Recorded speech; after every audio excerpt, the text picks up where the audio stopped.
welcome to The Most Epic Adventures. I'm your host, Robb Zipp, and every Monday night we have metal interviews, the most metal interviews, and tonight I have Lynx from Old Blood. Hey, how's it going?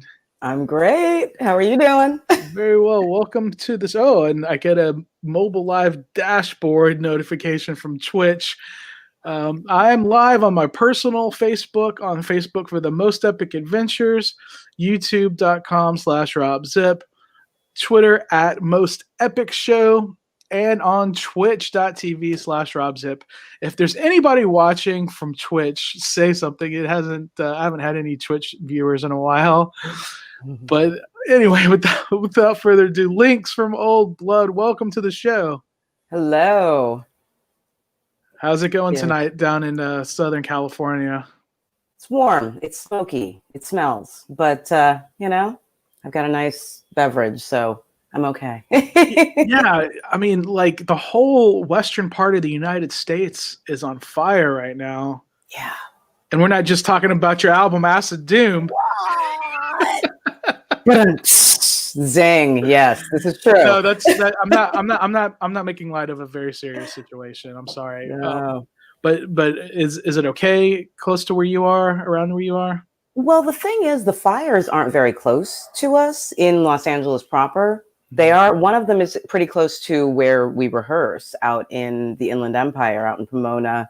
The Bobcat fire is kind of close to a couple of our guys. So the fires have names?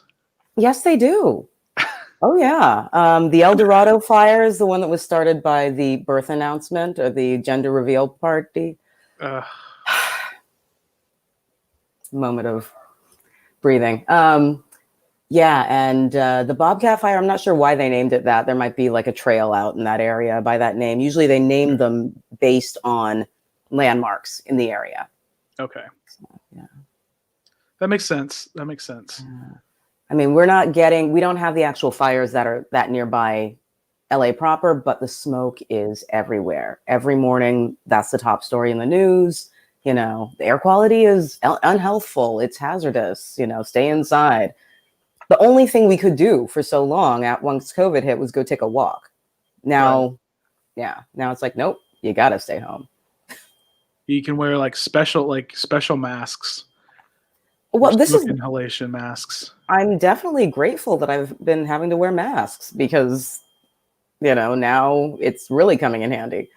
You know, for me here, we get really bad pollen and I get bad allergies. Mm-hmm. And so like wearing the masks, like even just like making a habit of walking from my car into my building at work. It's not a long walk, but I mean, it's a few minutes, you know, and there's trees. So I definitely notice a difference just wearing the mask. Yeah. And they will get you. Yeah. So, man, I'm really sorry that it's still terrible, you know. Like I'm a member of the Sierra Club. I love trees. Mm-hmm. and to see it all just we just can't replant them fast enough either. Right. That's another problem. And there are areas that just haven't burned in long periods of time. And there's a lot of like, we'll have a couple of years where we get mild temperatures, we get a bit more rain, a lot more brush grows. And that gets tangled up. And then we go through a drought and that gets dried up. And then, you know, one spark and the whole hill goes up.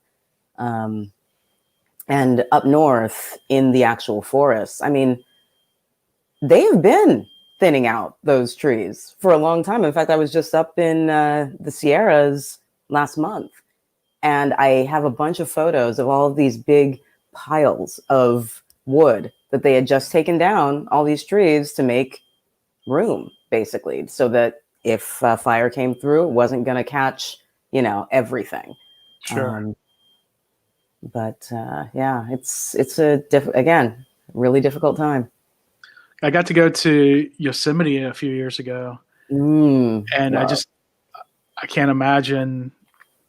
I haven't heard of that catching on fire, but I mean, yeah, like I said, I just see the whole Western U.S. like is on fire. Like my friends I have friends in where are they? They're in Montana, and they're talking about places on fire that have just never, it's never happened. So yeah. anyway, I'm sorry. Oh no, I mean it's the top story. Yeah, I mean it's happening near you. I mean, and we've got the COVID pandemic going on. You were telling me before we went on, you actually had it earlier this year. I'm pretty sure, yeah. I caught it very swiftly. It came on like within a blink of an eye. Like I was leaving work and I all of a sudden got the tremor. I'm like, what on earth is going on? Like, and I just blamed it on the fact that it was chilly outside and the wind was blowing in the door. And then I got the fever by the time I got home. And I was like, okay, well, I'm just exhausted. I've been running around. I had been to 4 gigs in a row or something that week. And then we had a bunch of house guests, international house guests, no less. Oh, wow. My little sister and her family. So there were 5 of them here in January. My nephew from Ireland, he was here in February. It was like, wow, we had a lot of people. I thought I was just exhausted. And then by the time everything, played out, all the symptoms showed up, I was like, yeah, I think this is what it is. But I'm also a nutrition coach and a health freak. So I did all of my protocols. I rinsed out my sinuses. I was gargling with this, taking that. I had my system for it and I got through it pretty quick. My guy was more like 10 days for him. But yeah, it was an experience. I don't want to do it again. I mean, and they're saying like they don't really know, right? Like, can you get it a second time? Some people are saying yes. Some people are saying you should be immune to it after that. Kind of like a vaccine in a way, right? Or like the antibodies should protect you for a period of time, but they don't know how long that is. Right, and then they don't know. Like they're saying, like it does some things to people's blood, some things to people's heart, some things to people's minds. It's a quirky thing. We don't know. We don't know enough about this thing yet. So. Well, you are the singer for the band Old Blood. Have you noticed any difference in your voice? Oh my God. Okay. Last night we had a writing session out in the rehearsal studio out in Pomona, very close to all that smoke. And when I got home, my voice was probably about an octave and a half deeper. I sounded a little more masculine, apparently. And just the stuff getting stuck in my sinuses, and it was from the smoke. From the smoke. Yeah, very irritating. Very irritating. Well, I was wondering more about from COVID. Well, I guess it's from all angles. Well, COVID was different because usually when I get sick, it's a lot of inflammation and I might get a sore throat here and I don't know, this weird COVID, you had this cough, but it wasn't productive. There wasn't stuff floating around. So it was like the cough was annoying, especially if I was trying to sing. We were in the process of recording this album. I think I probably had just finished my parts. And just any time trying to sing with that weird little cough lingering, you never know when it's gonna pop up and how long it's gonna stick around. Yeah, that was a pain. But the smoke is today's problem, I guess. Have you guys been practicing a lot lately, or has it been kind of sparse? We're just getting back into practicing. We're starting to write again for the next project, and a few of us have just gotten together a few times. Other than that, during this whole shutdown, we shot 2 videos, and that was really the only time we had seen each other. And then, once the album came out, it's been all mostly just online, talking about it, pushing it. But now we're back in the studio and we're just writing some new stuff. Yeah. Well, let's show. We've talked a little bit about it. Let's do. I'll show your Bandcamp page. Where is it here? There we go. Can you see that? Uh-huh. So they are with the makeup and the wine. Indeed. Yes, on the cover of Acid Doom. And this is one of the this is out of all the what's wrong with me? There we go. There we go. Now no, that's fixed. Sorry, that was embarrassing. So your Bandcamp is one of the more well put together Bandcamps I've seen. You guys got a lot of stuff on here. You've got your album cover, cool cover by the way. Thank you. So who's this that you're stabbing down here? That's our guitarist. He played on the wrong note, and I just, he broke a string during the middle of the solo. But you guys got some cool packages. Every Friday, Bandcamp for the rest of the year, they're doing Bandcamp Friday for the rest of the year. Yes. So it'd be cool to go to. Look at this, cool. You've got these are your vinyl releases. You've got these different colors. Yes, that is my edition. That is the Lynx edition. That first one. This one right here, the purple one or the green one? No, the black and yellow. Oh, okay, this one. Gotcha. Mm-hmm. So does each member have their own edition? There's a few. I think we all. It's the Joker edition. I love that one purple. Too. Yeah, I think that one might be the DHU, who is our European label. Is this a sticker or? That's a poster. Oh, it's a poster. Yes, it is. Right here, it is about yay big. Oh, wait, I can't see. Okay, all right. So it's like an album fold-out poster. Gotcha. Yeah. Yeah, very cool. And we've got the lyrics sheet in there. Call me old-fashioned, but we must have lyrics. I'm speaking fairly or singing fairly clearly, but I like people to know what I'm talking about. Yeah, you don't do death metal growls. Yeah, no. So I've listened to this album. It's great. Thank you. And you guys call it Acid Doom. Would I enjoy this more if I was tripping balls and high as a kite? It depends. It depends on how much you enjoy tripping balls and being high as a kite. Well, I'm actually pretty straight edge personally, but I still really enjoy the album. I don't think I had to be under any kind of influence. I see, you're drinking wine on the cover. Of course. So maybe take some strips, drink some wine, smoke a couple doobies, and if you're into that kind of stuff. Yes, if you're into that kind of thing. I mean, it might for us, we're calling it Acid Doom because that's basically what we've decided to declare our subgenre as. It's a little bit acid jazz, it's a little bit acid rock, it's a little bit bluesy, it's quite doomy, it's heavy, it's dark, but it's different. It's got a twist. Are there some other bands that you guys would say? Obviously, you would have liked to have gone on tour to support this, but that's not a thing that's happening right now. Right. If let's say you can let's stop that. Let's say if you were to go on the tour right now to promote this album, who would be your dream co-headliners or your tour package, your dream tour package, I would say. Wow. And these are like current I'm gonna say current bands, not dead people. Well, I mean, Jimi Hendrix was first on my list, but no.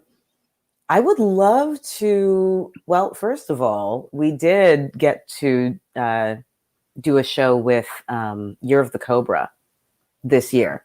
We only got to do 2 shows this year, but one of them was with my hometown heroes, Year of the Cobra. So I was very stoked for that. I'm also really digging. Let's see. Well, you know what? If I want to go pie in the sky, if I want to go huge, yeah, why not? Say, throw us at the front end of an Alice in Chains tour or something. Just like we'll put it in the afternoon. Come on. But just I want to get back out there. Just put me on a stage. There's something chemically wrong with my system right now because I have not been in a room that's been that loud, full of sweaty people, thrashing around, and my neck has not been nearly sore enough. Like, come on. It's sad. I need loud music. I need to be loud too. That's one thing I'm really glad that we're getting back into the studio now and getting back to writing and making noise. You've got some here's a picture of you performing. We'll just put that on top of both of us. Oh. Here you are with the smoke billowing and at the Viper Room. This picture makes the Viper Room look big. I think whoever took it, I think that was my friend Trish. She was standing close to the front, and she's about my height, so we can make everything look really big. You just got to get back. Get the perspective. Yeah, the Viper Room is tiny. Yes, but it's historic. Everything. Yeah. Yeah. It's one of my favorite rooms on the planet. I've only been there once, and that was for the metal battle, the Vakken metal battle last year. I was supposed to go this year, but that didn't. Weren't we all? Yeah. That didn't happen. I had a whole trip planned. I was going to go to Disneyland. I was going to maybe go to Universal Studios, which they're starting to think about talking about opening again. I don't know. Like, yeah, I work for Disney, so Disney World is open in Florida, but it's kind of restricted. But Disneyland still isn't open, and there's honestly, with COVID and with the fires, I think California should just probably just stay at home, or people should maybe see if they could visit their friends in another part of the country for a while. I know, because we can't leave the country. And it's poor. The thing that's really killing me is some of these poor people that are in these rural areas are being told that Antifa are starting the fires to get the people to leave their homes so they can loot their homes. And so these people are staying in their homes to protect their property from Antifa, and they're burning up and dying. It's so twisted. It's so wrong, twisted, and backward. The police and the fires, that. like even like real right-wing police are saying, Antifa are not starting these fires, please. Thank you. They're not going to loot your home. Nobody's coming to loot your homes. Just leave. The lightning is not going to loot your house. Like, the lightning is going to take you down if you don't get out of the way. So evacuate. I mean, it's fire is not political. I was just like, somebody posted like Antifa setting these fires, and I was like, why? Yeah. Why? Thank you. What? How would starting fires have anything to do with stopping Nazis or neo-Nazis?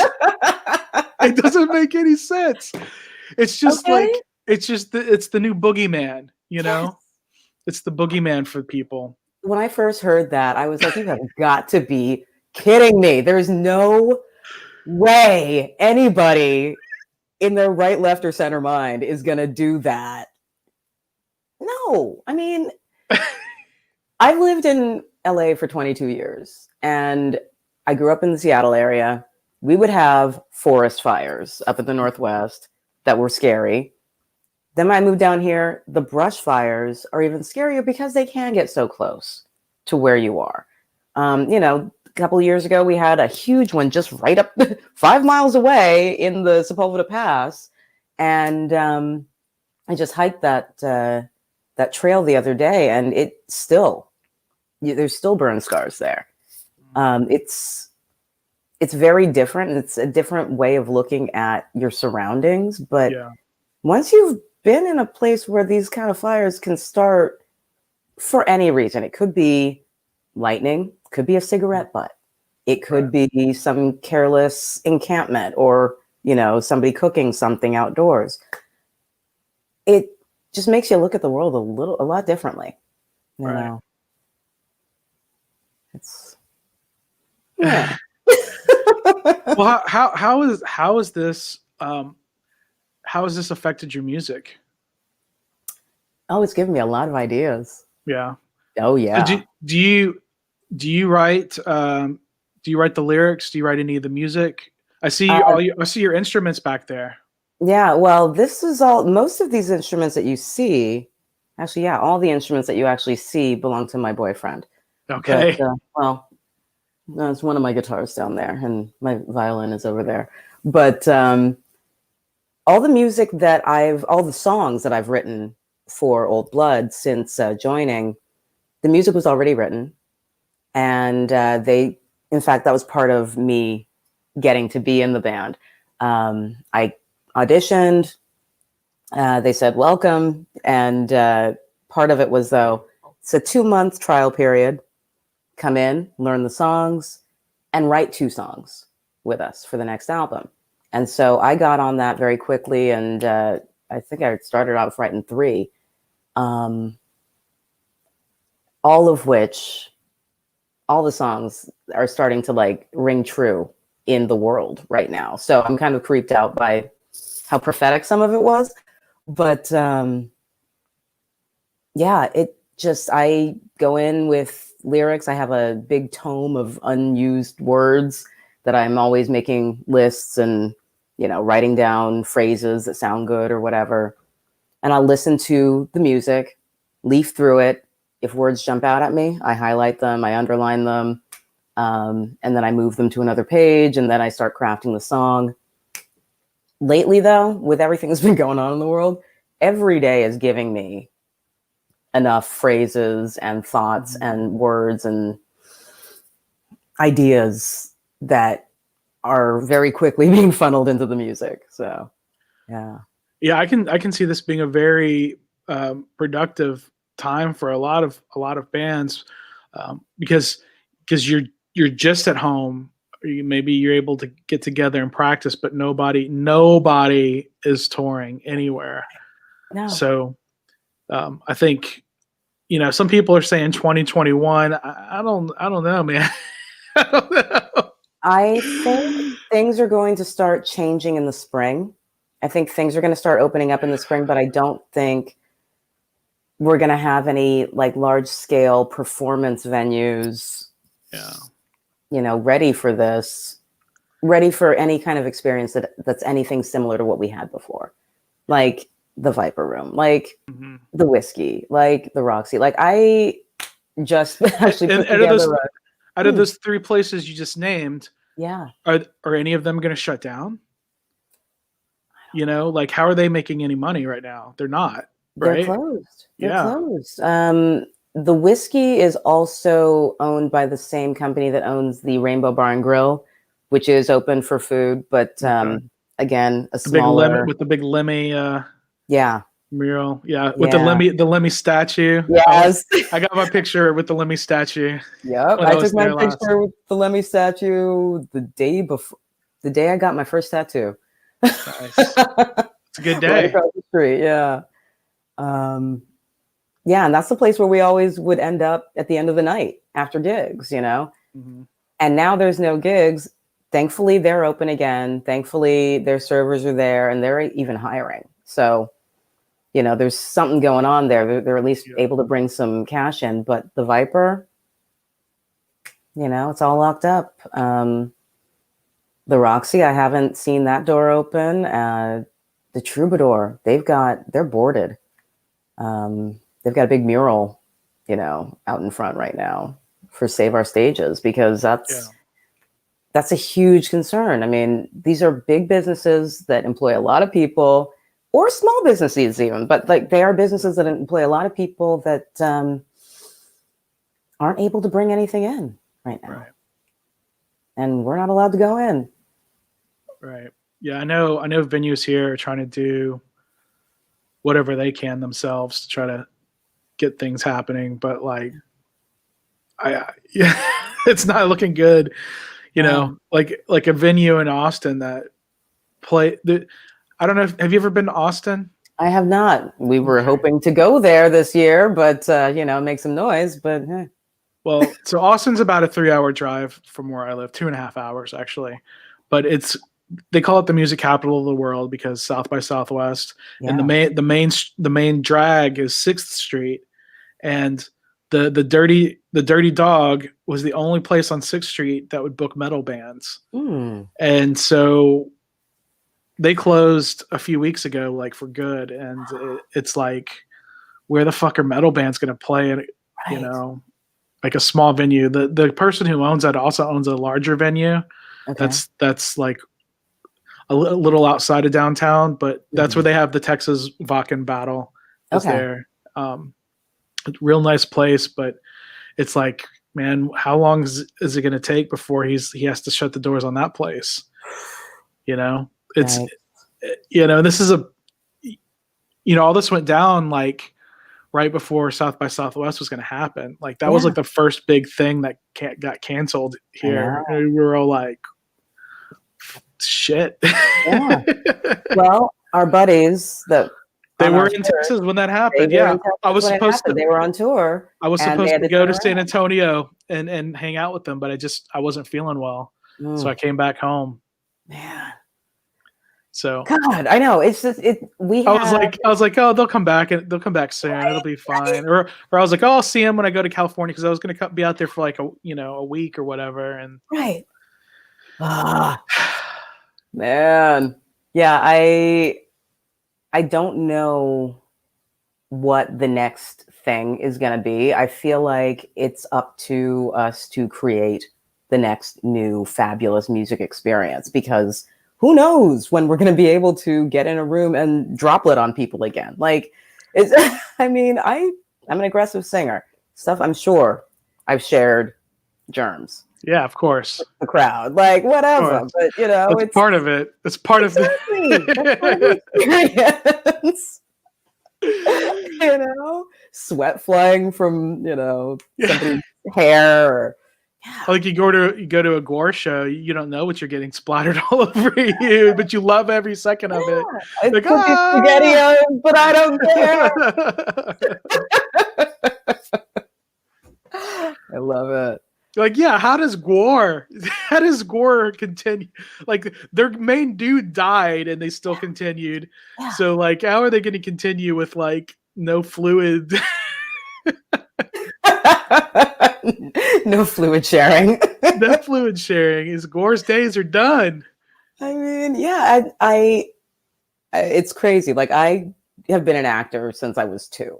So I kind of automatically went into the film mindset. So it's like, okay, let's keep making videos. All the guys are like, okay, let's do some more videos. Our keyboardist was saying, let's do a video for every song. So I'm just like, okay, I'm going to keep painting visual images in my mind and getting ideas for, more of these videos so that we at least have some sort of visual entertainment so we can keep telling our stories, So you guys, I'm looking at your YouTube now here. I can pull it up. Mm-hmm. Share screen.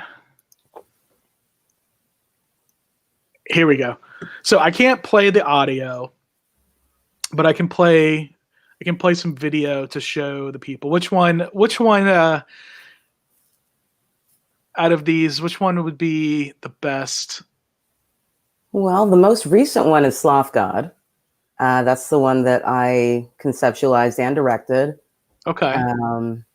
I was a director, and that was my major in college.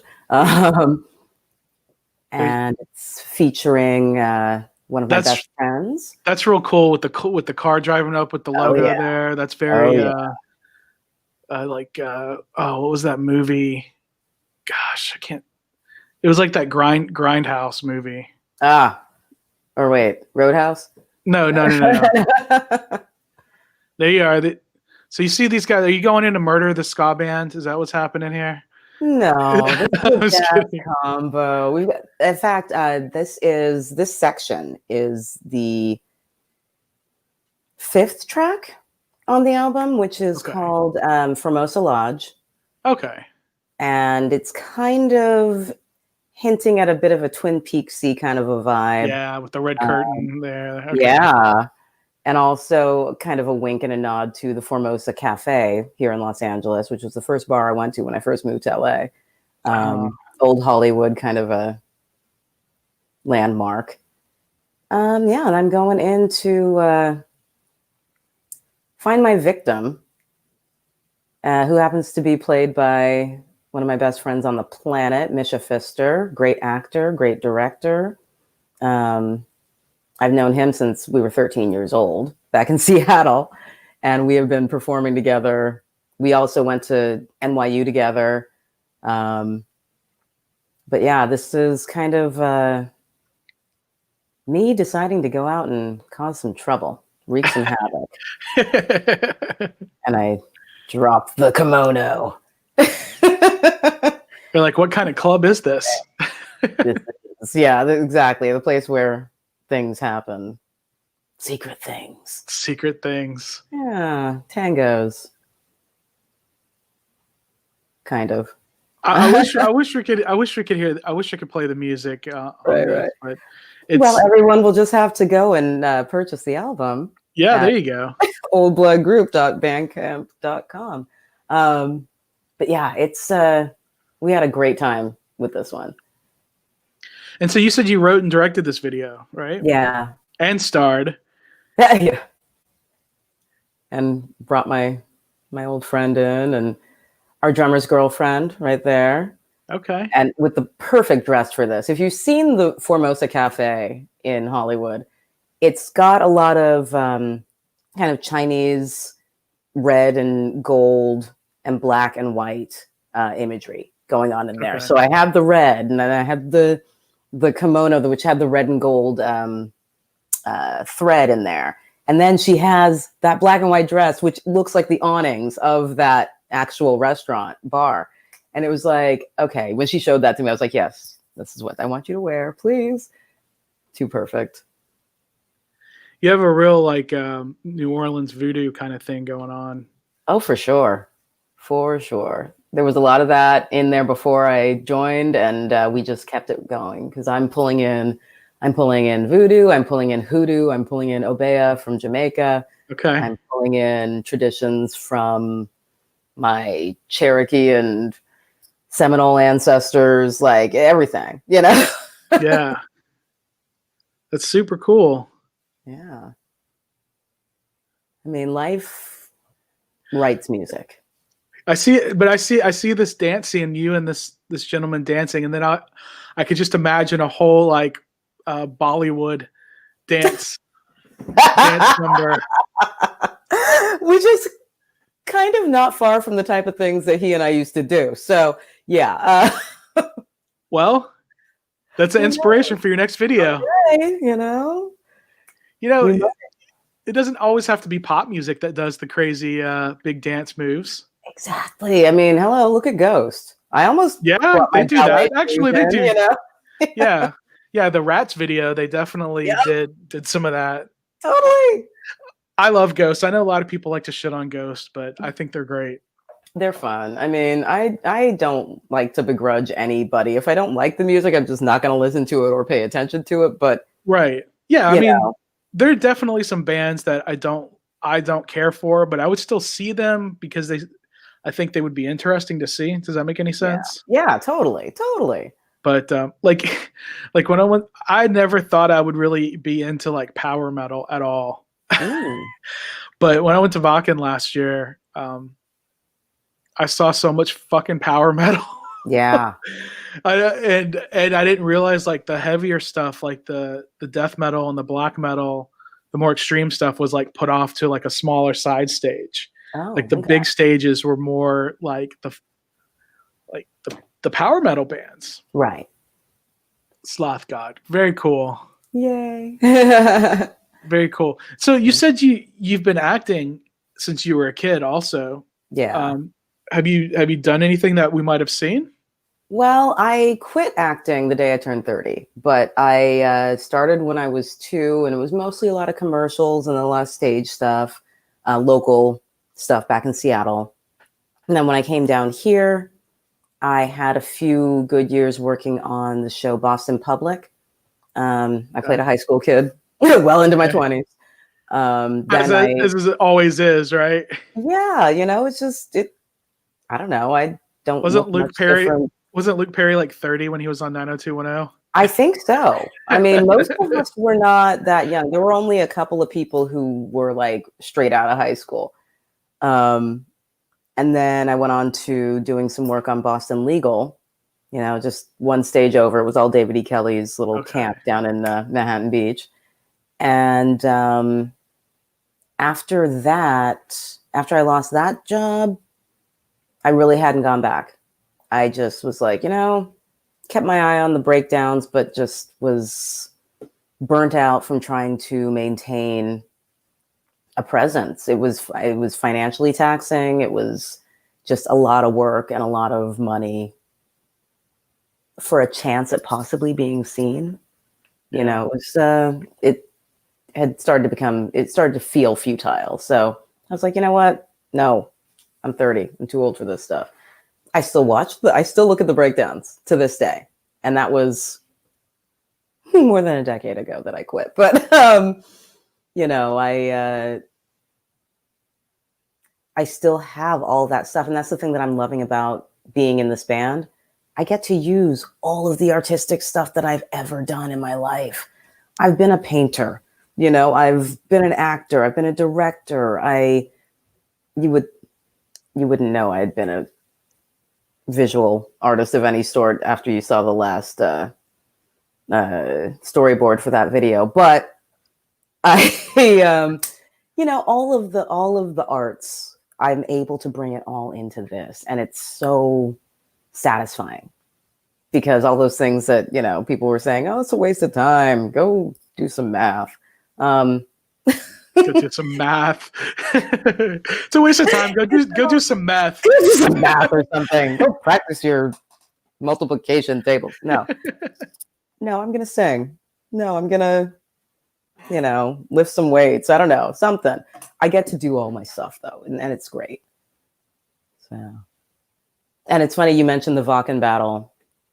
Last year, March 16th, was a Vakken battle at the Viper. And closing the night was Old Blood with the original singer, Feathers. And I was about to leave. I was stopped in my tracks when the band started. The smoke, she did all sorts of crazy cool things with hula hoops that lit up and all sorts of props. I was like, okay, this is my kind of circus. I'm down for this.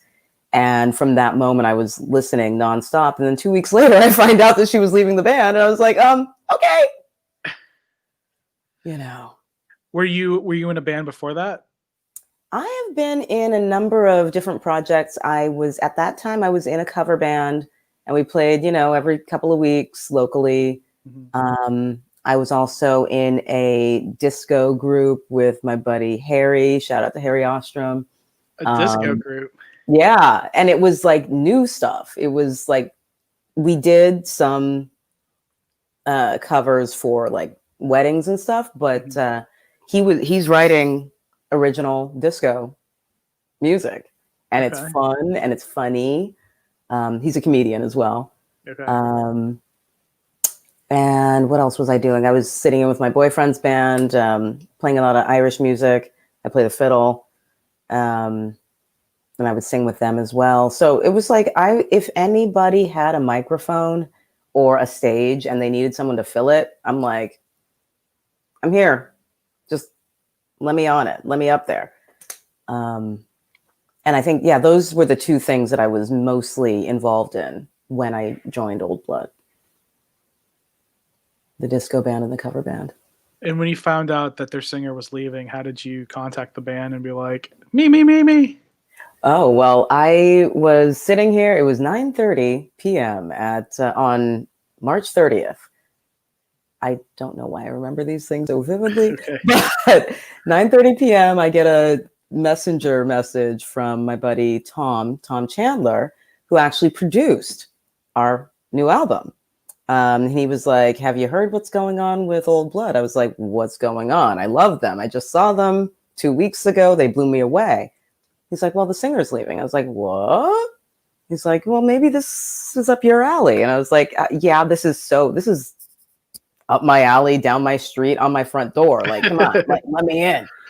So he was like, well, get in touch with Andrew Bonsall from Metal Assault, another great friend of ours, because he is managing. And so I immediately shot Andrew a message. I was like, so what's going on with Old Blood? He was like, oh, come on in, come to the audition. He gave me a date and a time. And that's how it all started to unravel, unravel, unfold. Very cool. Very cool. So that was last year, right? Yeah. Only a year. So I'm sorry, COVID. Shut up. I'm still keeping this thing going. Like, it was exactly a year. Because March 16th of this year was the day when my job shut down. So exactly 1 year after I first saw the band, March 13th, Friday the 13th, was our last gig this year.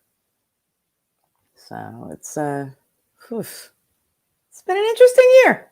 It's been an interesting year for sure. Well, I mean, you guys have used that time to, put out a great album. I really do enjoy it. I'm not bullshitting you. Hey. It's very cool that you guys got. I'm going to go back to I'm going to show your Bandcamp again. You guys have so many different versions, and so you've got you got different packages here. You can buy the digital album for $666. You can buy a digipack. You can get a compact disc and the digital album for $9.99. So just an extra $333 to get the actual physical disc. You get the bundle. You get a CD and a shirt. You get to pick the shirt. Let's look at these shirts. That's sweet. Yes, this is the newest one. Yes, that is me riding a 5-headed lynx. Okay. With my glass of wine, of course, not spilling a drop. Glass. And I worked in wine for like 5 years, so now it's become like part of my arm. Gotcha. But yeah, that's our newest shirt, which I absolutely love. I love the inverted pentagon. Yes. Yeah, that's pretty cool. Yeah, and you can fit a pentagram right in there if you. The song is called Pentahead. That shirt is modeled out. And this is the 429. Yeah, the Ranchero. That car is basically our mascot. You see that car coming, Yeah, it is like the Jaws. Nothing good's going on. That is the Lake Bottom shirt. That is after the first track. Lake Bottom. Okay, Lake Bottom totem pole. Yes. It seems like there's a dead lady back there. Yes, there is. Or maybe she's just taking a nap. Let's just say she's taking a nap. Sure she is. And this is the cool front of the baseball tee. And when we were talking about doing that shirt, I was like, oh yeah, let's definitely do a baseball tee. And they're like, oh yeah, let's do one with the red sleeves. And I was like, oh, I love this design. I really love. And then I was like, wait, why do I love that shirt so much? I already have it, but it's a great shirt. I've got it in both now, and it fits well. And everybody's digging it. One of my buddies, Starlight, who I was singing with in the cover band, she was doing a gig on the sidewalk. Like there is a local venue. It's kind of a jazzier vibe place in Santa Monica, I do believe, or is it? Well, there's a local venue, and they have been having small shows on their sidewalk in front of their space. So if you're coming there and you're eating, you can sit outside, and Star can sing there. And she was wearing this shirt last week. I was like, yay. Or this version of our shirt, the Old Blood. Gotcha. Yeah. Yes.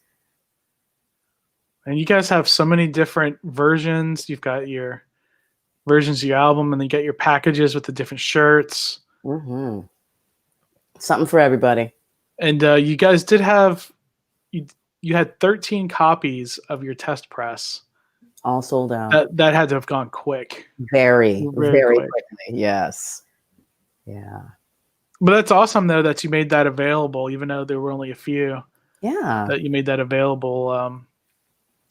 And yeah, a lot of this stuff, a lot of the stuff you guys are selling are like autographed too, right? Indeed. Yeah. In fact, on Thursday night, we all got together and signed everything that had been requested to be signed from the last batch of orders.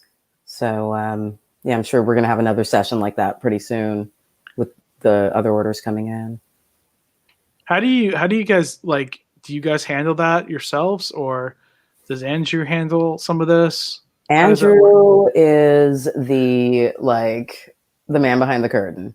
He is really handling pretty much, I'd say 99% of all of this. Like he, you know, we'll make the noise, we'll write the music, you know, we'll get together and do the videos and stuff and make that all work. But Andrew he's amazing. He's doing a lot for us. It's really cool. That's cool. Yeah, he's a nice dude. He does a lot for the Southern California metal scene for sure. Yes. Go ahead. No, I was just saying, with his label, and even, you know, working with bands who aren't on his label. Like, yes. Yeah, cool. I mean, when he was just booking gigs, I always knew that if Andrew would book the gig, I was going to dig it, like without fail. And, you know, that's how we became friends. I would go to shows and it's like, okay, this guy's booking. Okay, I'm going to keep showing up for him.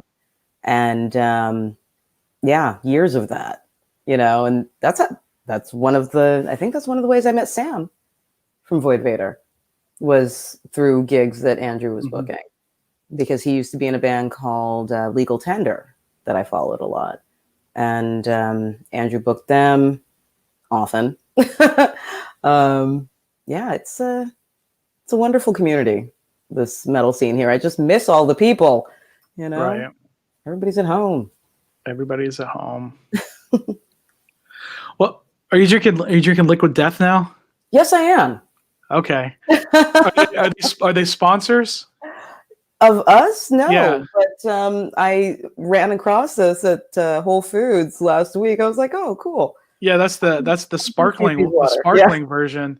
Mm-hmm. They sponsor Monarch, the band in San Diego that I was talking about. Yeah. And they sponsor Full Terror Assault Open Air in Illinois that I cover. Ah, cool. And I've been trying to get them to sponsor me because, like I told you, I am mostly pretty much straight edge, so I don't drink alcohol or caffeine or anything. So like a spring water sponsorship would be perfect for me. Like a heavy metal spring water, like that's. Yeah. It just makes sense. I know Monster was doing water briefly. I don't know if they're still doing it, but when I saw that, I was like, oh, that's an interesting concept. But, you know, why not? How is the sparkling? Is it good? It's quite lovely, and it's the perfect temperature right now because it's starting to get a little thick in here. But yeah, it works.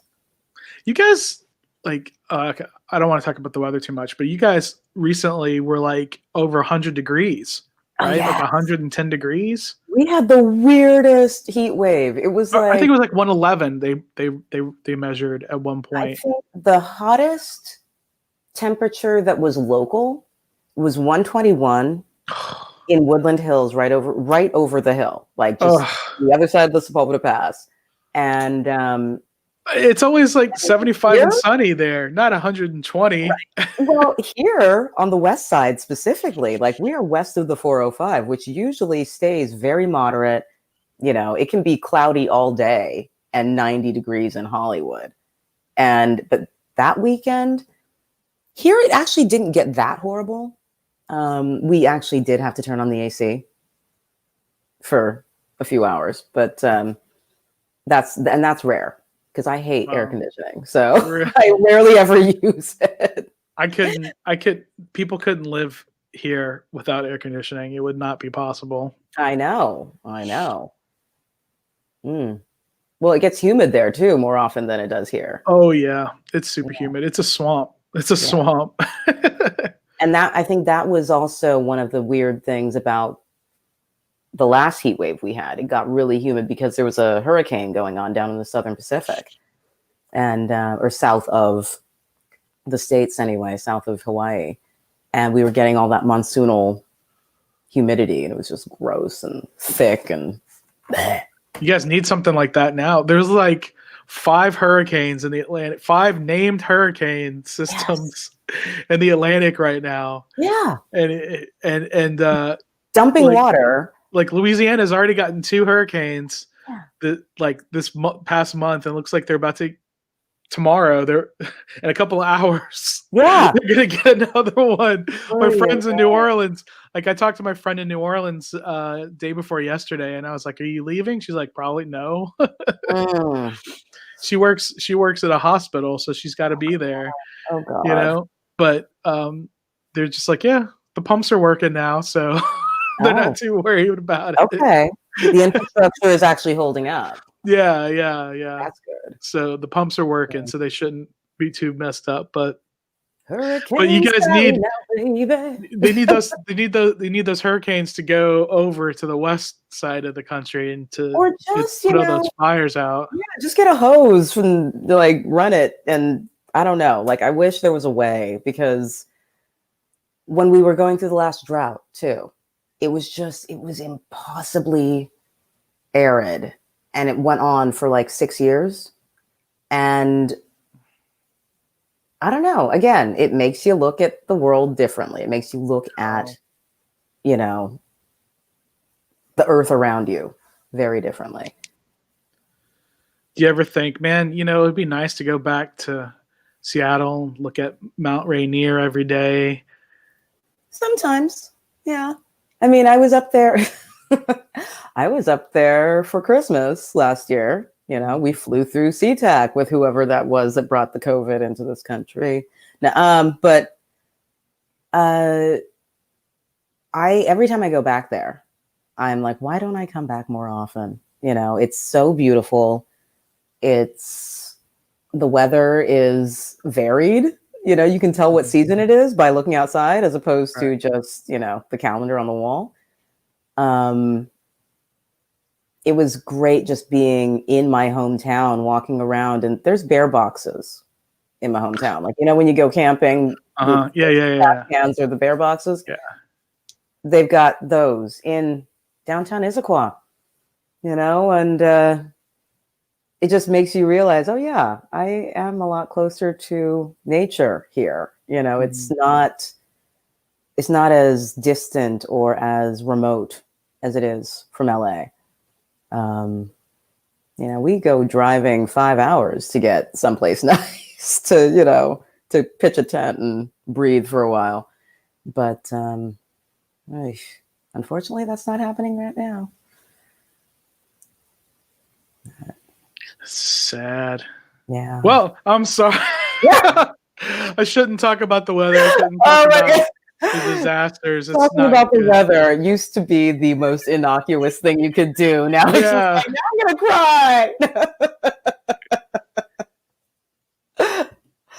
cry. So are you guys working on any other videos? Have you thought about? We have started talking about, I think 429 is the next one that we're talking about. And I've been kind of writing down my ideas for Heavy Water for the videos. But for the most part right now, it's like the adjustment phase of like, okay, we've got a lot of merch going out. We got to sign things. We got to just keep that train rolling, and then writing the new material. And we've had 3 writing sessions so far. Last night was another good one. I'm going to see some of the guys again tomorrow. So we'll figure out more of what's coming up next. But yeah, I mean, I feel like the shutdown helped us really focus on what we want to do with what we have, and gave us the chance to actually come up with new ideas, because we're not running around, on tour. We're not booking gigs or rehearsing 4 gigs and just trying to get that set list sounding golden or whatever.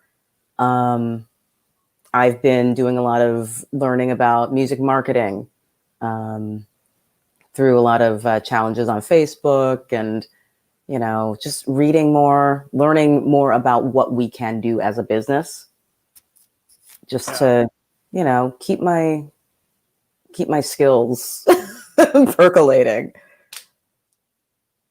It's all about the search engine optimization. Have you heard that? The SEOs. SEO, it's all about the SEO. I don't know if you saw my post I made a little while ago about the algorithms, and the out of all these videos I do, I started this to do a heavy metal travel show, but I've done like podcasts and interviews for years, so it just made sense while everyone was home to try to interview people at home. Yeah. And one of my videos recently, I was like a month ago, I filmed it. I went to this big pool that opened. It's like a private thing that is part of a master plan community, and it's part of like kind of a way to sell the community, but also to like get more money for the developers. Like it's a weird, and they've been doing a lot of social media promotion to try to people to go out there, but their website is kind of crappy, so people want to go, but they don't know what it is. So my friend actually drugged me out there. I wasn't super interested, but she wanted someone to go with me, and I happened to have the day off, so I was like, I'll go with you. And so I made this video, and like everybody's asking me all these questions, and so like when I'm answering all the questions, I'm being nice, and then we're going back and forth, and it's just showing all these comments, and that kicks it up in the algorithm. The engagement. The engagement kicks it up in the algorithm, so that bumps it up in the people's suggested views ahead of other views, and it sucks because I want my videos to just stand on their own for what they are. Like the fact that this place has a shitty website and people have all these questions, they're coming to me to answer their questions. Like I'm doing it. I'm doing it because I'm hoping they'll like it enough to want to watch my other videos, like my interview with this awesome singer from this awesome band, but it's also infuriating because like, there's one person watching live right now. I interviewed like, I've got like 1,000 views on like a couple of my interviews, but like this one's got like close to 6,000 views already, this pool video. Wow. So it's frustrating to me. It's a little frustrating to me because like it's great. Like it's great that that's doing it for me, but that's not. I don't know. I know. Well, yeah, and there's no heavy metal traveling right now, so there's very little anyway. Yeah, I did take a big road trip to South Dakota for a death metal festival. Oh, and a couple of those videos have done a little better than some of the others, but I wore my mask and kept my distance. I was by myself. I took a road trip to South Dakota and back. Nice. So it was cool. It was worth it. Yeah. There weren't a lot of people on the road. The hotels were cheap. So it was actually a good time to go on a road trip, as long as I was being careful, Yeah. I mean, we've gone camping a couple of times since this whole thing happened, and I have a lot of friends that have gone camping. Yeah, just partially to get away from all of the noise of life, but also fresh air. Granted, get back to nature. Yeah. Like when we were on our way out there and on the way back, there were 2 major fires that we were seeing, that we passed through, or not passed through, but passed by. And they were growing while we were out there.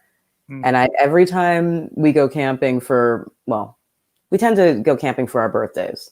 And this last one was technically my birthday trip. And the last time we had gone to the High Sierra for my birthday was the year that Hurricane Katrina hit. When we left LA, it was a category 2. 2 people had died, and it was, dwindling in size. Yeah. We came off that hill and the whole world had changed. Right. So this time I was like, when we come back, I don't need anything extra. Like, let's just hope that the house is still there when we get home. Like, just anything. Because there were already so many fires going, and now it's just disgusting, you know. Yay, the weather. Well, we've been going. It's 8 o'clock here, 6 o'clock there. I'll let you get on the rest of your evening. Is there anything else that you like people to know, or anything else you'd like to remind people?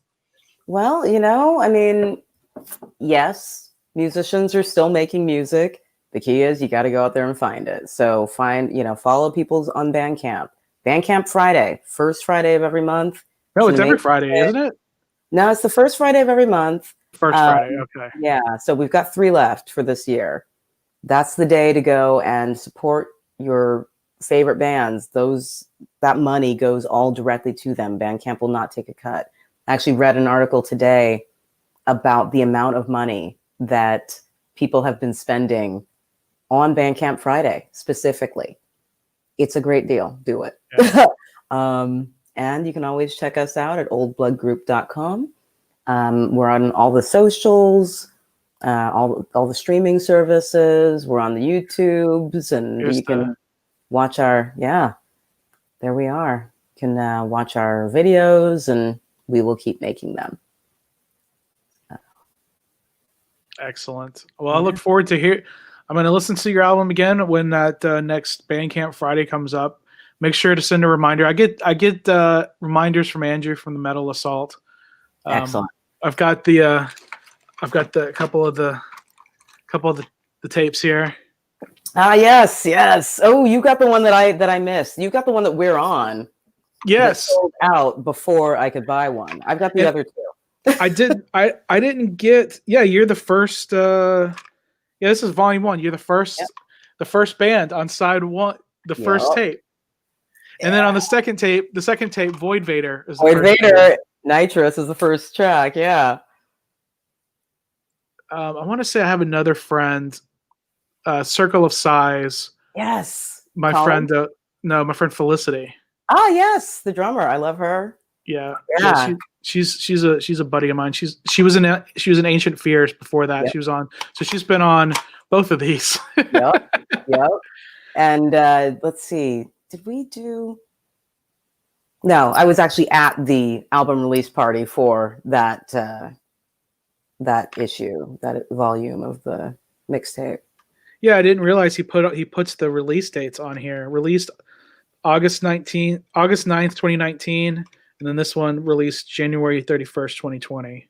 Yeah. So I wonder if he's got the volume 3 and any of those left, because I know he only makes so many of these. I don't know. I might have an extra one laying around. I don't know. If I do, I could send it to you.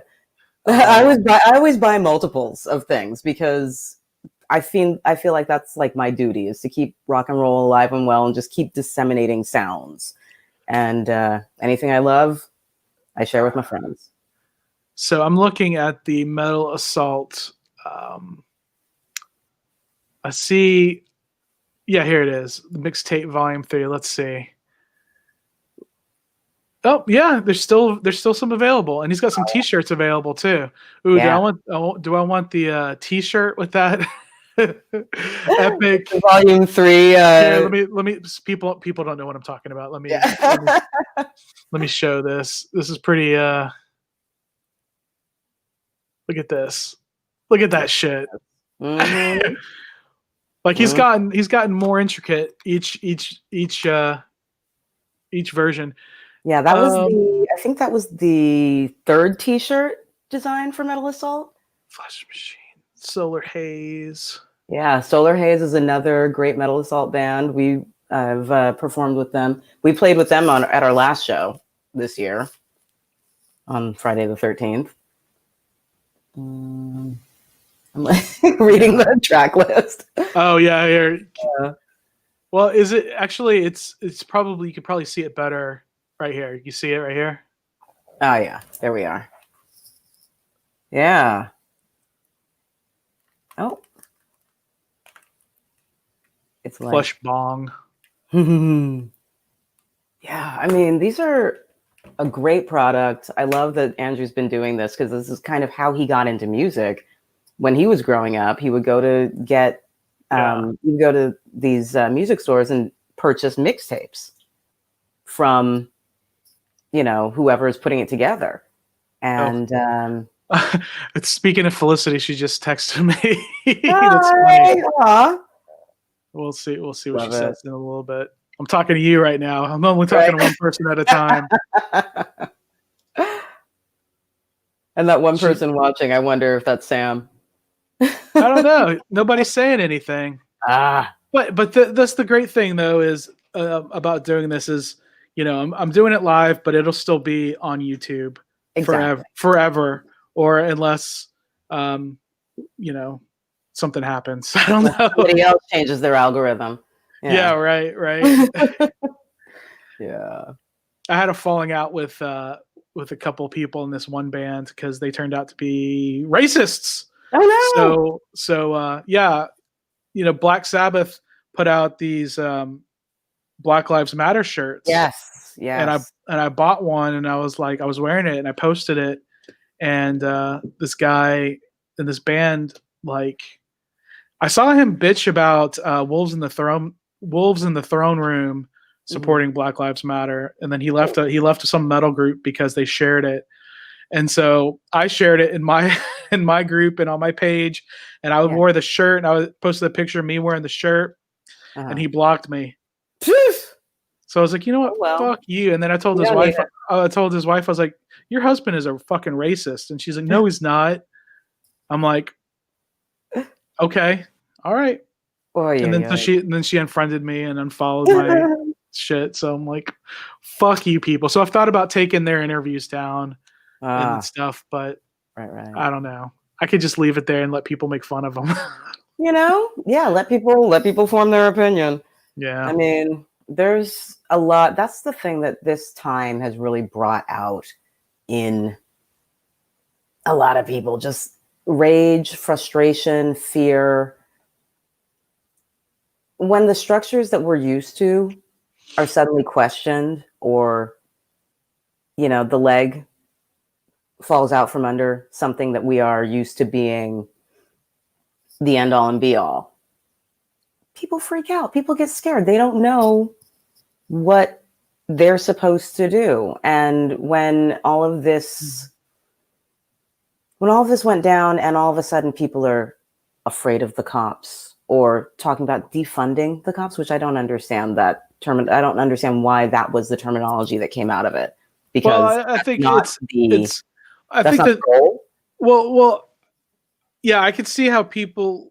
I think what they mean by that is you see these cops in these ultra militarized, exactly, shit, and it's like they're going to war with the citizens with all this shit, and they're like, no, maybe you should take some of that money that you're using for this and send it to social services, or put it toward training them better to deal with people. There needs to be a lot of psychology involved.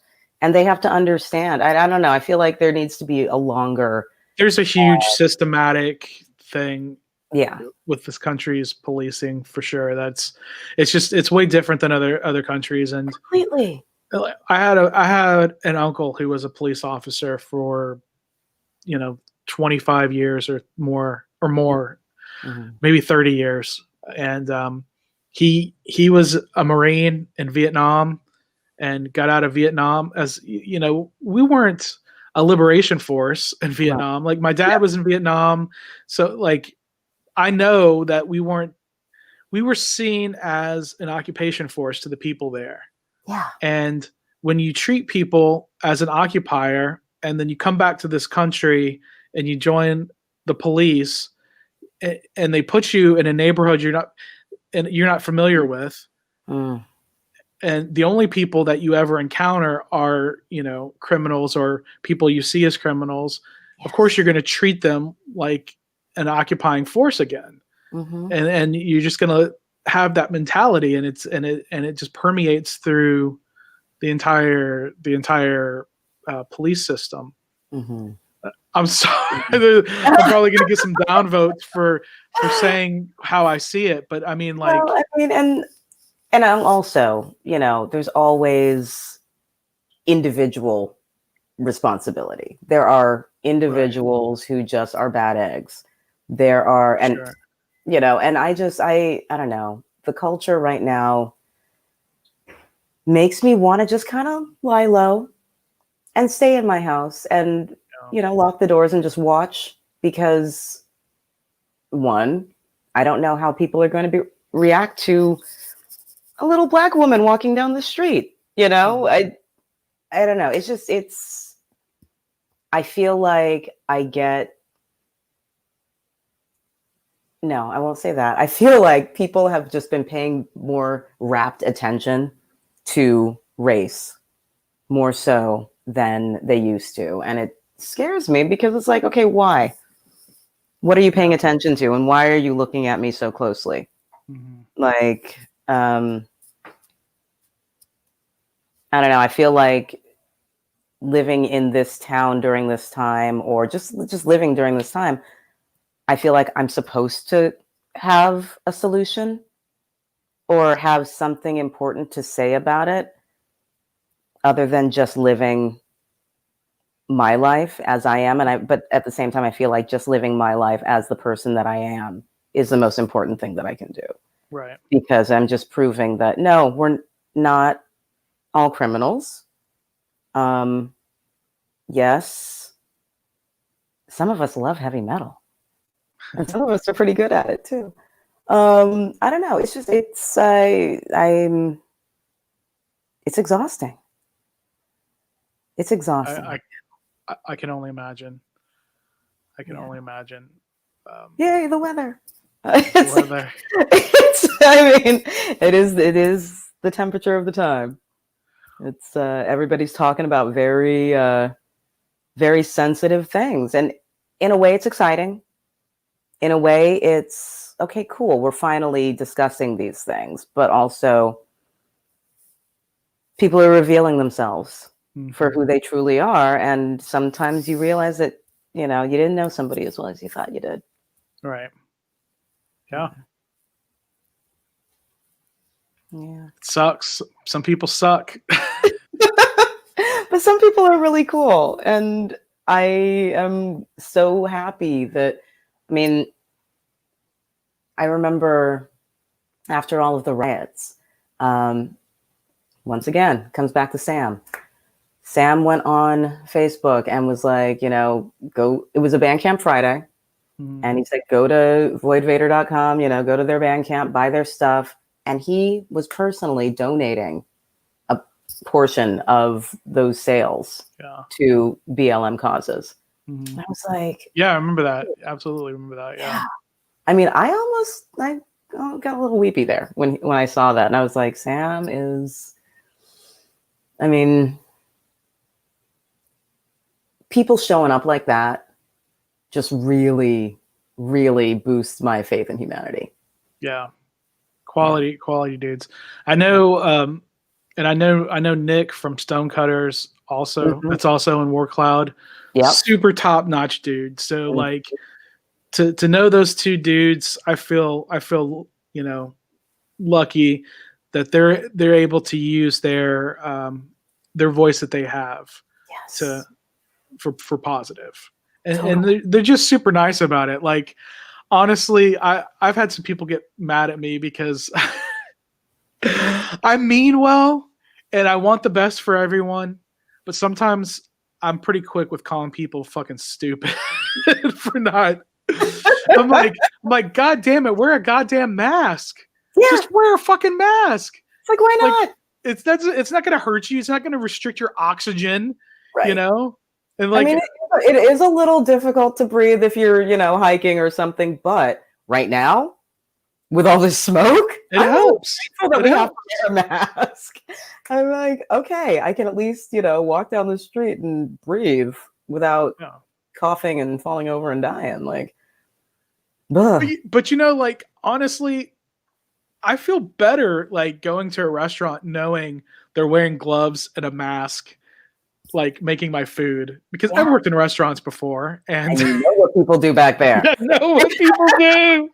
I purposely don't think about it when I go out, because most people are decent, and they're not going to do. But just people are just kind of gross, just naturally. You scratch your face, you don't think about it. You scratch your butt, your balls, or whatever, and then you go back to do what you're doing. And then you dress the salad. It's like, no. So it's kind of good. It's kind of good that there's some extra sanitation going in hand, and hopefully some of those things continue. Well, and hopefully we'll still be able to have restaurants, because right now everybody is serving outdoors. The few that have, the businesses that have managed to stay open, they have to do it outdoors. I don't think there's a few places that I think that they're letting people inside if you can separate the tables far enough apart, but that's barely even a thing yet here. And now you don't want to be outside because it's too smoky. So. Right. They definitely here in Texas, I think they can be at 50% capacity, and then they have to separate people and things like that. But yeah, there are places skirting around it, and lots of places are trying to figure out the whole to go thing. Like I work in broadcasting, and I've never seen a Diner Dash commercial until recently. And it's all about like restaurants around the country are still open. Dining rooms may be closed, but the restaurants are still open, making your family meals, DoorDash. Yeah. I mean, they're making so much money when I ordered from them for the first time during this, because one of my good friends actually opened a pub probably a couple of weeks right before all of this went down. Oh. And so we were planning on going and, having dinner at the Old Fella. And then lo and behold, nope, can't do that. So we're like, okay, well, let's just order something from him so we can at least, support. And that's one thing that I've been really conscientious about. Like when I do decide not to cook, I'm going to support somebody that I know personally, local businesses that I want to come back, want to keep around, because, besides, a lot of people have lost their jobs, so they're not buying food from restaurants. A lot of people, have learned to cook.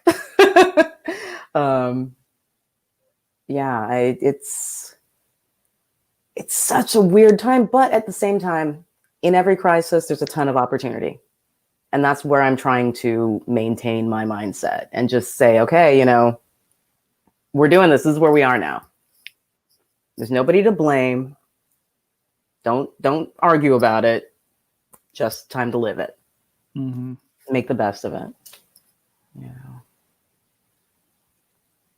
Well, we're all doing what we can do. It's an odd time. We're all trying to make our own personal adjustments. And Bandcamp Friday, definitely gonna get one of those autographed special editions. Yay! Excellent. So cool. Lynx, thank you so much for coming on tonight. Thank you. Talking about band stuff, talking about some personal stuff, some political stuff, kind of all over the place. Universe and everything. It's all good, Yeah. Talking about Void Vader stuff. I love the fact that we're both wearing Void Vader shirts. Shirt. Well, Sam said he was good. He said he was stoked to watch. So it's like, well, since I don't have an Old Blood shirt, I'm sorry yet. Will. Yeah. I was like, well, Sam's watching. I can wear the Void Vader shirt. Nice. So. And awesome. Most of my wardrobe is made up of Void Vader shirts. So it could have been yesterday. It could be any day. I've got a lot of these. So very cool. Yeah. Well, Lynx, again, oldbloodgroup.bandcamp.com, oldbloodgroup.com, or where they can find your stuff. You've got videos on YouTube, cool videos. I just subscribed. I wasn't sure that you guys had a YouTube. Now I know I'm subscribed. Hopefully you subscribe back and you can like this video. Yes, please. All right. Well, I'll let you go. Thank you so much, Lynx. Thank you, Rob. Rock on. I appreciate your support, and this is the least I can do to help support you guys. Thank you so much, and thank you for doing this and keeping rock in the mindsets of people. Like, who else? We've talked about Sam. I had him on earlier this summer. Mm-hmm. Who else would you like to see me have on? Because I'm going to do these every Monday night, and I have some openings next month. Ooh! So I'm open to suggestion. Well, you might want to talk to. If you want to stay inside Void Vader, I know Eric likes to talk a lot. He does a lot of interviews. Also, my buddy Alexei Yagikian from the band Yagikian. He is crazy talented and does a lot of stuff. I think he's still performing in other places. I'm not sure. Okay. Brandon Bauman, formerly of Diamond Lane, he recently put out a solo album. Really great stuff. That's Bauman with 2 N's at the end. Yeah, we've got a great scene out here. Yeah. The girls from High Priestess. Great chicks. Amazing doom. Like, cool. Yes. Amazing stuff. And good friends of mine too. Nice. Yeah. I think I have actually listened to them. Like I said, I don't smoke, so I don't probably listen to as much doom as some people do. But I do still enjoy it because who doesn't love Black Sabbath? And all doom people who just fucking worship Black Sabbath. Kind of that's the roots. Yeah, that's kind of where it all began. Yeah, so I love all types of metal. I was talking about power metal. Mm-hmm. I like the doom metal. I like the psychedelic stuff. Death metal. I went to a fucking death metal fest in South Dakota. Mm-hmm. I drove to it. I love it. So, there's even times I'm like, I'm not really a fan of that kind of metal. And then people name some bands. I'm like, yeah, actually, I do like those bands. Yeah. So I won't listen to everything in a genre, but I definitely like some stuff in every genre of metal, without a doubt. Without a doubt. I mean, the heavier the better. I love loud music. I love heavy music. I also love classical music. I also love jazz, blues. But it's got to be a bit dark though. It's got to have a little bit of anger to it. Yeah. Oh my god. Okay, real quick. Have you listened to the new 6 Feet Under song? They just put out a video today. It's fucking terrible. Oh no. It's terrible. It's called Zodiac. It's about the Zodiac killer. Oh no. I'm not one to shit. I don't want to shit on a band, but Chris Barnes. Chris Barnes is not bringing it. He didn't try, man. He didn't try. It's just bad. It's just bad. Now. I shared it on my the Most Metal Facebook group. Okay. I shared it on there, and somebody else posted it on Facebook, and they were like, I had to see what they were talking about. I'm like, oh, because I felt, I'm subscribed to Metal Blade, so it's a Metal Blade release, and I'm just like, maybe I just don't get it. Maybe it's over my head. I don't know. I'll have to check it out. Or maybe I'll have to have something a little stronger than the sparkling water before I check it out. I don't know, man. I don't know. All right, Lynx. I'm going to let you go for real now. All right, Rob. Thank you so much. This is fun. This has been great. Later. Thanks for supporting the bloodstream. All right, everybody. That was Lynx from Old Blood. Their album Acid Doom is amazing. You can get it on their Bandcamp. Do it on the first Friday because Bandcamp doesn't take any fees on those Bandcamp Fridays. So definitely follow them, and hopefully they'll send out a thing to remind you. On next Monday, I'm going to have Pissing Razors from El Paso. These dudes have been making groovy hardcore metal. Is that hardcore metal? Is that, I don't know. Um, Heavy shit with a groove for like 26 years or something like that. I've actually seen flyers that people talk about if they could go back in time, they'd go to Milwaukee Metal Fest in like 98 and 2000, and those guys are always on there. So Pissing Razors next Monday. Super excited to have those guys on here. In 2 weeks, I'm going to have Stormstress. I'll tell you more about them later. And on August 5th, I'm going to have Architectural Genocide. They are a death metal band from here in Houston. They recently got signed to a label, and they've got a new album that they put out. So I guess they were signed and they put the album out. And those guys are some cool dudes. Got some stories to tell with those guys. And then after that, my calendar is open. So if you have some suggestions of somebody you'd like me to talk to, have them contact me. You can just reach me on Facebook at The Most Epic Adventures, and we'll get back to them, or Twitter, or leave a comment on YouTube. If you're watching on YouTube, please give this video a thumbs up and subscribe if you haven't done so. Leave a comment. I talked about the algorithms earlier. If you comment and we have like a conversation, it really helps the algorithms know that people are interested in this video, and that will bump it up in people's views. So that really helps a lot. If you hit the notification bell, you'll know every time I go live and every time I post a video that I upload. I am going to go to some places in Houston on Wednesday and check out a few things. I'll make some videos for that.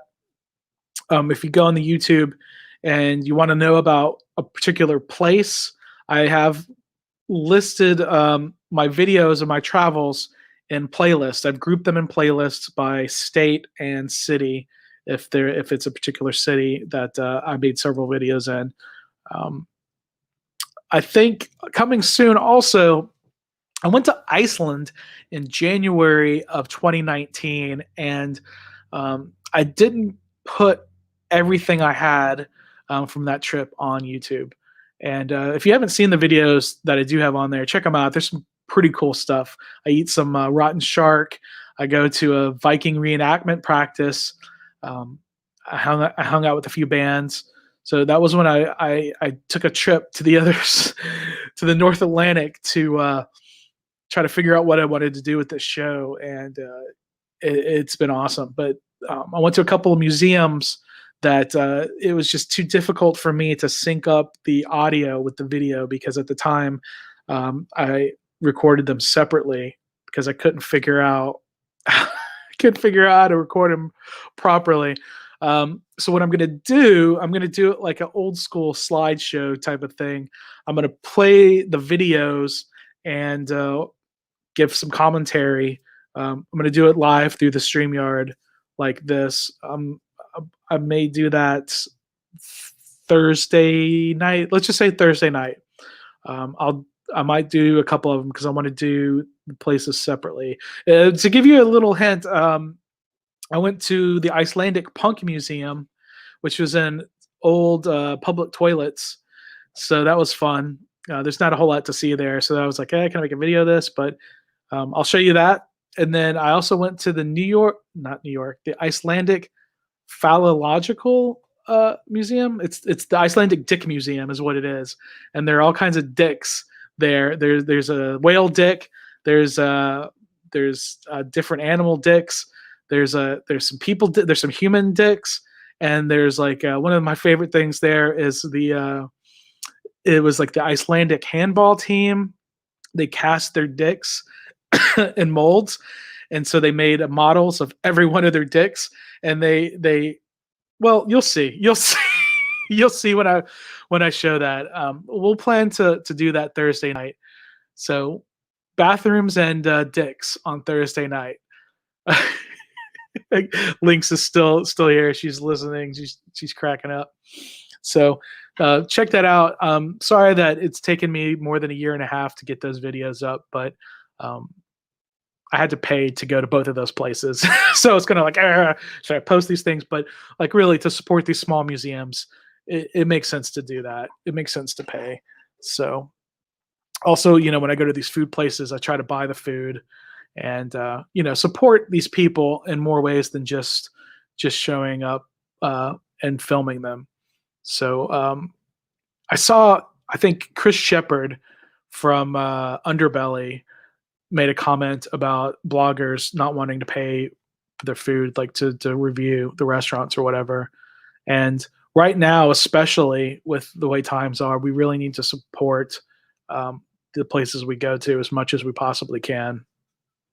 So other vloggers and bloggers and adventurers out there, sure, you might have a huge following and you might be giving some great press to these places, but still, pay the $20 for the food or whatever.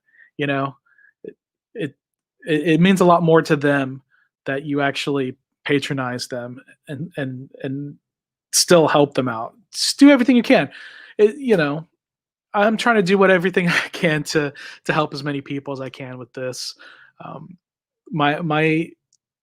We all have our own talents and our skills that we can use, and I like talking to strangers.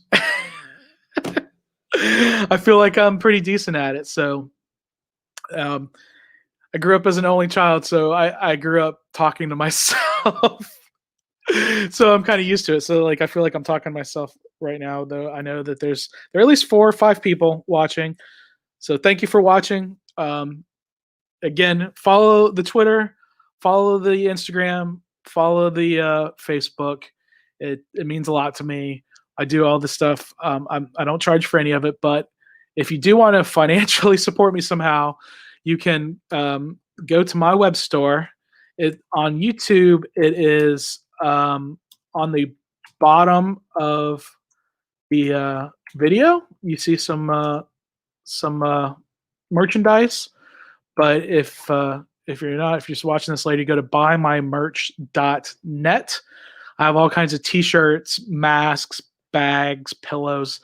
I bought a pillow from Effigy of Hate last week, and it inspired me to do a Dude War shoot to sell on tapestries and stuff. I don't know if anybody would ever buy it, but it'd still be funny. I would buy it for myself. Have a Dude War tapestry of myself above my bed. Wouldn't that be hot? So yeah, some of this stuff I make for myself.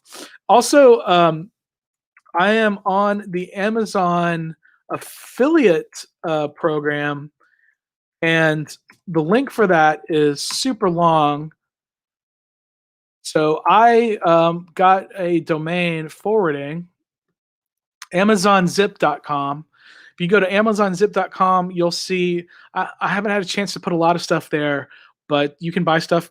I did put Old Blood's Acid Doom album there. That's there already. So it's a curated list of things that you'll see on this show, and I get a small percentage of that kicked back into me in Amazon gift cards. So I mean, I could always buy stuff. They deliver groceries here from Whole Foods, so I can use it for that if nothing else. I guess that's all I've gone for over an hour and a half this episode. To recap, I'm going to do some adventuring on Wednesday. I'm going to show you some old new to you footage from Iceland on Thursday. On Monday, I'm going to have pissing razors, and every one of my weekends, Wednesday and Thursday, I'm going to go out and try to film some more stuff for you guys. So thanks for watching. Thanks for sharing and telling your friends. And if you're in a band, if you're in a metal band, oh gosh, I'm talking so much. So this is the Most Epic Adventures, right? I did a podcast. I actually had Eric Dow on. I know you know Eric, Lynx. I had him on my podcast before. And I stopped doing that because I want to do more video stuff. So I'm going to move the podcast to this. And it's basically kind of the same thing I'm doing here. On Mondays, I'm talking to metal people. Mondays is for metal. But I'm going to do the Robb Zipp show on another night of the week. I'm not sure when. I haven't sorted it out yet. But it will be interviews just like this, but with people who are not metal. So it could be a pop musician, or it could be an actor, or it can be a painter or something. Anyway, I'm talking to a few people that might be interested in doing that. I just have to set up a time, and then once I get that, I'll have a weekly thing. So pretty soon, I'm gonna have like live shows every night because it's what I do. It's what I do. So, all right, guys, thanks for watching. I'll see you in a couple days.